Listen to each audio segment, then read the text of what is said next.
మీకు అందరికీ praise lord. Good Friday దినాన క్రీస్తు సిలువలో పలికిన 7 మాటలు మనం ధ్యానించుకున్నాం. ఆల్మోస్ట్ అందరు అన్నీ చెప్పేశారు. మేము చెప్పాలనుకున్నవన్నీ అందరూ చెప్పారు. బట్ 7వ మాటగా నాకు ఇవ్వబడింది లూకా 23:46. యేసు గొప్ప శబ్దంతో కేక వేసి, తండ్రి, నీ చేతికి నా ఆత్మను అప్పగించుకొనుచున్నాను. ఆయన ఇలాగ చెప్పి ప్రాణం విడిచింది. ప్రార్థన చేస్తున్నాను. పరిశుద్ధుడా యేసయ్య, నిపుణుడు తండ్రి, సర్వాధికారి ప్రభా, మీ ఘనమైన నామాన్ని స్తుతిస్తున్నాను తండ్రి. ప్రభా, క్రీస్తు సిలువలో పలికిన 7 మాటలు మేము ధ్యానించుచుండగా నాయన తండ్రి, చివరి మాట మేము ధ్యానించుచుండగా ప్రభా, మాతో మాట్లాడండి ప్రభా, మీ ఆత్మతో అభిషేకించండి ప్రభా, కృప చూపించుకోవాలని ప్రార్థిస్తూ తండ్రి, యేసుక్రీస్తు నామమున ప్రార్థన చేసి అడిగి వేడుకుంటున్నాను తండ్రి. ఆమేన్. ఏమంటున్నారంటే, తండ్రి, నీ చేతికి నా ఆత్మను అప్పగించుకొనుచున్నాను. అంటే ఇంకా నేను అన్నీ చేసేసాను, నా రెస్పాన్సిబిలిటీస్ ఏంటి, నేను అన్నీ పూర్తి చేశాను అని దేవుడు ఇక్కడ చెప్తున్నాడు అన్నమాట. రెస్పాన్సిబిలిటీస్ పూర్తి చేసి ఇంకా నేను మీ చేతికి అప్పగించుకున్నాను, ఇంకా అయిపోయింది అని. అంటే జనరల్గా ఇది ఎలా ఉంటుందంటే, ప్రైవేట్ జాబ్ చేసే వాళ్ళకు ఆఫీస్లో జాయిన్ అయిన వెంటనే మొబైల్స్ అని, ల్యాప్టాప్స్ అని ఇస్తుంటారు. అంతేగాక ఈ సెంట్రల్ గవర్నమెంట్ జాబ్ చేసే వాళ్ళకు కూడా క్వార్టర్స్ ఇస్తుంటారు. వాళ్ళ జాబ్ అయిపోయిన వెంటనే అవన్నీ వాళ్ళకు తిరిగి ఇచ్చేయాలి, మనం ఏవి తీసుకెళ్ళడానికి ఉండదన్నమాట. సో యేసుక్రీస్తు కూడా నీ చేతికి నా ఆత్మను అప్పగించుకొనిచున్నాను అన్నాడు.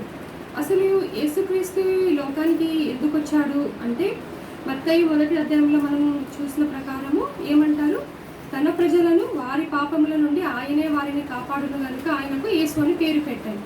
సో యేసు ప్రభు ఈ లోకానికి తన ప్రజలను కాపాడడానికి వచ్చాడు. యేసు ప్రభు ఈ లోకానికి వచ్చి ఎన్నో అద్భుత క్రియలు చేశాడు, ఎన్నో చేశాడు. చెవులు లేని వాళ్ళకు చెవులు, కళ్ళు లేని వాళ్ళకి కన్నులు, అంతేకాదు చనిపోయిన వారిని కూడా లేపాడు.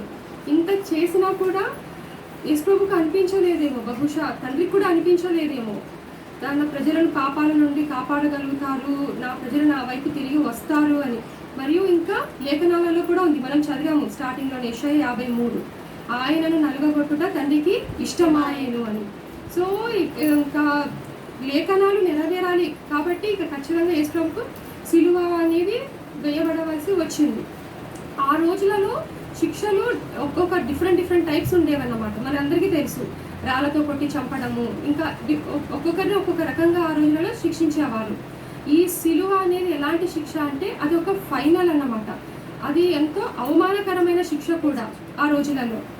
సో ఆ శిక్షను పొందుతున్నారు అంటే ఎలాంటి అంటే, అబ్బా వీళ్ళెంతో ఘోరమైన తప్పు చేశారు, ఘోరమైన పాపాన్ని చేస్తున్నారు అని ప్రజలు అనుకునే వాళ్ళు అన్నమాట. ఆ సిలువలో కూడా చాలా రకాలుగా ఉండేవి అని మనకి చరిత్ర చెప్తుంది. కొందరిని సిలువలో కేవలం తాళ్లతో బంధించేవాళ్ళు, కొందరిని మేకులు కొట్టేవాళ్ళు, ఇంకొందరిని మేకులు కొట్టి ఇంకా వాళ్ళ బాడీలో నుండి ఇంకా ఒక్క డ్రాప్ రక్తం కూడా ఉండకుండా రక్తం మొత్తము వాళ్ళ బాడీలోంచి పోవాలి. అలా పోయి వాళ్ళు చనిపోకపోతే వాళ్ళ కాళ్ళు విరగొట్టి వాళ్ళని చంపేవాళ్ళు అన్నమాట. సో అలాంటి ఘోరమైన శిక్ష మన ప్రభు అయిన యేసుక్రీస్తు వారు పొందారన్నమాట.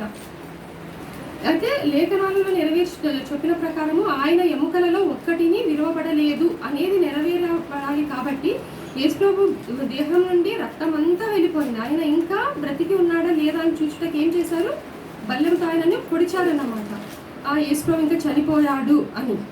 సో దేవుడు మన కోసం ఎంతగానో శిక్షింపబడ్డాడు అన్నమాట. ఇక్కడ మనకి తెలుసుకోవాల్సింది ఏమంటే, దేవుడు ఏమంటాడు, తండ్రి నీ చేతికి నా ఆత్మను అప్పగించుకొనిచున్నాను అన్నాడు. ఎప్పుడు? అది ఫ్రైడే మధ్యాహ్నం అయింది. మనం ఈస్టర్ ఎప్పుడు చేసుకుంటాం? సండే. ఈ ఫ్రైడే మధ్యాహ్నం నుండి సండే వరకు ఏం జరిగింది అనేది మనం ఒకసారి చూస్తే, 1 పేతురు, దానికన్నా ముందు మత్తయి 27వ అధ్యాయము 52, 53. సమాధులు తెరవబడెను,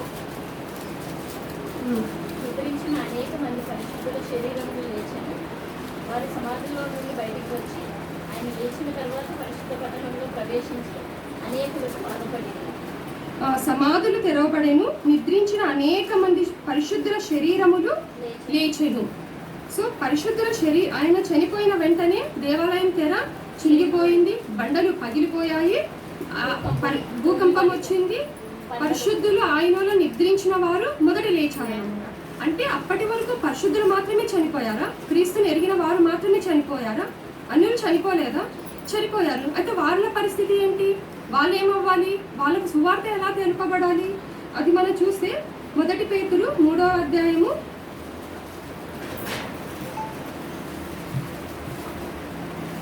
18 నుండి. ఏలయనగా మనలను దేవుని యొద్దకు తెచ్చుటకు ఆ నీతిమంతుల కొరకు నీతిమంతుడైన క్రీస్తు శరీర విషయంలో చంపబడి ఆత్మ విషయంలో బ్రతికింపబడి పాపముల విషయంలో ఒక్కసారే శ్రమపడెను. 19 దేవుని దీర్ఘశాంతము ఇంకా కనిపెట్టుచుండినప్పుడు పూర్వము నోవాహు దినములలో ఓడ సిద్ధపరచుచుండగా అవిధేయులైన వారి యొద్దకు అనగా చెరలో ఉన్న ఆత్మల యొద్దకు ఆయన ఆత్మరూపిగానే వెళ్ళి వారికి ప్రకటించెను. ఆ ఓడలో కొందరు అనగా 8 మంది నీటి ద్వారా రక్షణ పొందిరి. దానికి సాదృశ్యమైన బాప్తిసము ఇప్పుడు మిమ్మల్ని రక్షించుచున్నది. చాలు. సో దేవుని ఎరగక చనిపోయిన వాళ్ళు అనగా నోహావు కాలంలో ఉండొచ్చు. నోహావు కాలంలో ఎంతమంది ఓడలో వెళ్ళారు? కేవలము 8 మంది మాత్రం వెళ్ళారు. మిగతా వాళ్ళు ఏమయ్యారు? చనిపోయారు. అంతేకాకుండా ఆ తర్వాత కూడా ఎంతో మంది చనిపోయారు. దేవుని మాటలు తెలిసినా వినక చనిపోయిన వాళ్ళు, ఇలా ఎంతో మంది అవిధేయులైన వాళ్ళు చనిపోయారు. కాబట్టి ఆ నిమిషము దేవుడు ఇక్కడ ఏమంటున్నారు? క్లియర్గా మనకు చెప్తున్నారు. పూర్వము నోహావు దినములలో ఓడ సిద్ధపరచుచుండగా అవిధేయులైన యొద్దకు అనగా చెరలో ఉన్న ఆత్మల యొద్దకు ఆయన ఆత్మరూపిగానే వెళ్ళి అక్కడ ప్రకటించాడు. సో శుక్రవారం దేవుడు చనిపోయాడు. చనిపోయిన వెంటనే పరిశుద్ధులు లేపబడ్డారు. దేవునిలో నిద్రించబడిన వారు లేపబడ్డారు. సో దేవునిని ఎరగని వారి యొద్దకు ఆత్మ రూపిగానే ఆయన అక్కడితో ఆగిపోలేదు. నా పని అయిపోయింది, నేను ఒక 3 సంవత్సరాలు చాలా కష్టపడ్డాను, 33 సంవత్సరాలు భూమి మీద ఉన్నాను, నా తండ్రి యొద్దకు నేను వెళ్ళిపోతాను, నాకు చాలు, ఈ లోకం వద్దని అనుకోలేదు. దేవుడు ఇంకా నేను చేయాలి, ఇంకా నేను ఎంతో కష్టపడ్డాను, ఇంకా ఈ కొంచెం చేయాలి అని చెరలో ఉన్న వాళ్ళంటే భూమి కింద ఉన్న వారి యొద్దకు దేవుడు వెళ్ళాడు. అక్కడ సువార్త ప్రకటించాడు. వాళ్ళందరినీ తీసుకొని వాళ్ళందరూ కూడా రక్షింపబడాలని దేవుడు కోరుకున్నాడు అన్నమాట. సో ఎఫ్ఎస్సి 4:7-8 ఉంది.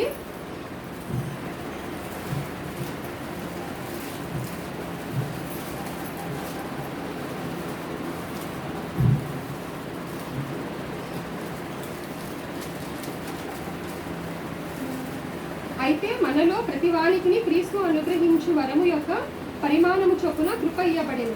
అందుచేత ఆయన ఆరోహణమైనప్పుడు చెరగా పట్టుకొని పోయి మనుషులకు ఈవులను అనుగ్రహించనని చెప్పబడి ఉన్నది. కాబట్టి దేవుడు అక్కడ కూడా వెళ్ళి సువార్త ప్రకటించి చెరగా పట్టుకొని పోయబడ్డాడు అన్నమాట.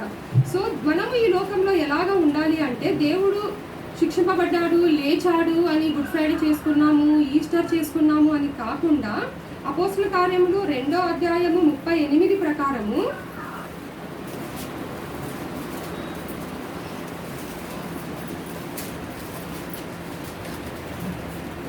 పేతురు, మీరు మారుమనసు పొంది పాపక్షమాపణ నిమిత్తము ప్రతివాడు యేసుక్రీస్తు నామమున బాప్తిసము పొందిడి, అప్పుడు మీరు పరిశుద్ధాత్మను వరమును పొందుదురు.